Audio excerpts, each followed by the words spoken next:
क्या हूती मिसाइलें भारत तक पहुंच सकती हैं? क्या पाकिस्तान हूती मिसाइलों के जरिए भारत पर हमले के सपने देख रहा है? और अगर ऐसा हुआ तो क्या भारत इस हमले और इन मिसाइलों को नष्ट करने की ताकत रखता है?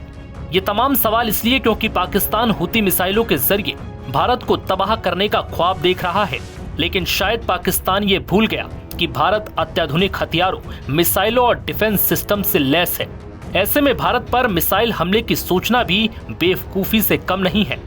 लेकिन पाकिस्तान फिर भी भारत को किसी भी तरह से बर्बाद करने के हसीन सपने देख रहा है जो कभी पूरे नहीं होने वाले, क्योंकि पाकिस्तान जिस तरह आतंकवाद और आतंकियों को पाल पोस रहा है उससे ये साफ है कि उसकी ये पूरी तैयारी भारत के खिलाफ है। और फिर हूती मिसाइलों से भारत को निशाना बनाने की सोचना उसके इरादों को और बेनकाब कर रहा है। दरअसल पाकिस्तानी रक्षा विशेषज्ञ और पूर्व सांसद फैजल रजा आबिदी ने पिछले सप्ताह एक न्यूज चैनल पर भारत के खिलाफ जहरीली योजना का जिक्र किया। आबिदी ने कहा था कि यमन के हूती विद्रोहियों से भारत पर हमले की उम्मीद लगाई गई थी और दावा किया गया कि जल्द ऐसा होगा। आबिदी ने कहा कि हूती मिसाइलें भारत के पश्चिमी तट को तबाह कर देंगी और भारत बर्बाद हो जाएगा। हालांकि ये सिर्फ पाकिस्तान का कभी ना पूरा होने वाला सपना है। लेकिन इस बीच ये सवाल खड़ा हो गया कि क्या यमन के हूती वाकई भारत तक हमला करने की क्षमता रखते हैं? दरअसल हूती विद्रोहियों का सबसे बड़ा समर्थक ईरान है। ईरान ने साल 2009 से यमन में हूतियों को लगातार हथियारों की तस्करी की। इसके साथ ही हूतियों ने यमन की सेना से जब्त हथियार भी जमा किए, लेकिन उसके पास सबसे उन्नत हथियार ईरान से पहुंचे। हूतियों के पास बैलिस्टिक मिसाइलें भी हैं, जिनसे वो इजराइल तक हमला कर चुके हैं। यमन से इजराइल के बीच की दूरी 1800 किलोमीटर है। वॉशिंगटन स्थित अमेरिकी थिंक टैंक विल्सन सेंटर की रिपोर्ट के अनुसार साल 2024 के मध्य तक हूतियों के पास 2000 किलोमीटर की कथित रेंज वाली मिसाइलें और 2500 किलोमीटर तक रेंज वाले हवाई ड्रोन थे।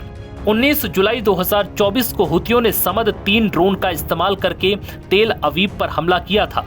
हूतियों के पास तूफान बैलिस्टिक मिसाइलें हैं, जिसकी रेंज 1950 किलोमीटर है। इसके अलावा कुछ 4 क्रूज मिसाइल है जो 2000 किलोमीटर तक हमला कर सकती है। इसके साथ ही हूतियों के पास ईरान से हासिल समद 3 ड्रोन का अपडेट संस्करण है जो 2500 किलोमीटर की दूरी तक उड़ान भर सकता है। वाइद 2 ड्रोन की 2000 किलोमीटर तक की क्षमता है। भारत और यमन के बीच सबसे नजदीकी पॉइंट की दूरी 2500 किलोमीटर है। ऐसे में वर्तमान हूती मिसाइलें भारत तक पहुंचने में सक्षम नहीं है, लेकिन हूतियों के ड्रोन सैद्धांतिक रूप से भारतीय जमीन तक पहुंच सकते हैं। अब सवाल यह है कि ऐसे में भारत के पास क्या विकल्प है? अगर हूती अपनी मिसाइल क्षमता का विस्तार करते हैं और भारत तक पहुंचने की क्षमता हासिल करते हैं तो भी भारत इसके लिए तैयार है। भारत के पास रूस से हासिल S-400 वायु रक्षा प्रणाली है जो दुनिया का बेहतरीन एयर डिफेंस सिस्टम है। S-400 सिस्टम हूती मिसाइलों को भारत तक पहुंचने से पहले ही अरब सागर के आसमान में नष्टो नाबूद कर सकता है। वहीं भारत के पास एक शक्तिशाली वायुसेना है जो हूती ड्रोनों को मार गिराने में सक्षम है। ऐसे में भारत के खिलाफ मुंगेरी लाल के हसीन सपने देख रहा पाकिस्तान फिर से मुंह की खा सकता है, क्योंकि भारत अपनी रक्षा के लिए तमाम हथियारों और मिसाइलों से भरपूर लैस है, जिससे वो अपने सरहद और अपने लोगों की हिफाजत कर सकता है। नव भारत टाइम्स की रिपोर्ट।